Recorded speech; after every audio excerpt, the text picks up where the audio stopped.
Hi everyone, good morning. আবারও চলে আসলাম আরেকটি ছোট্ট মিনি ব্লগ নিয়ে। তো সকাল সকাল ঘুম থেকে উঠে গেছি আমি।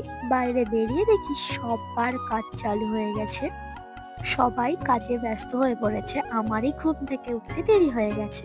আমি আরো ভাবলাম যে আমি খুব তাড়াতাড়ি ঘুম থেকে উঠে গেছি।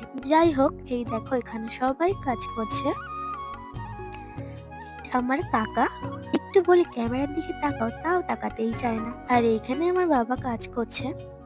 সবার কাজ করা দেখে মনে পড়লো, ই বাবা, আজকে তো আমারও বেশ কিছু কাজ ছিল, সেগুলো যত ঝটপট করে কমপ্লিট করতে পারবো ততই আমার জন্য ভালো। এতই ল্যাদ লাগছে, ইচ্ছাই করছে না। কিন্তু আমি আমার নিজের কাজ নিজে করতে খুব পছন্দ করি। আমার মা যদি করেও দেয় তাও আমার পছন্দ হয় না, তাই জন্য নিজের কাজটুকু আমি নিজেই করতে ভালোবাসি। ঠাকুরের বাসন মেজে এখন নিজের জামা কাপড় কটা কেচে দিলাম।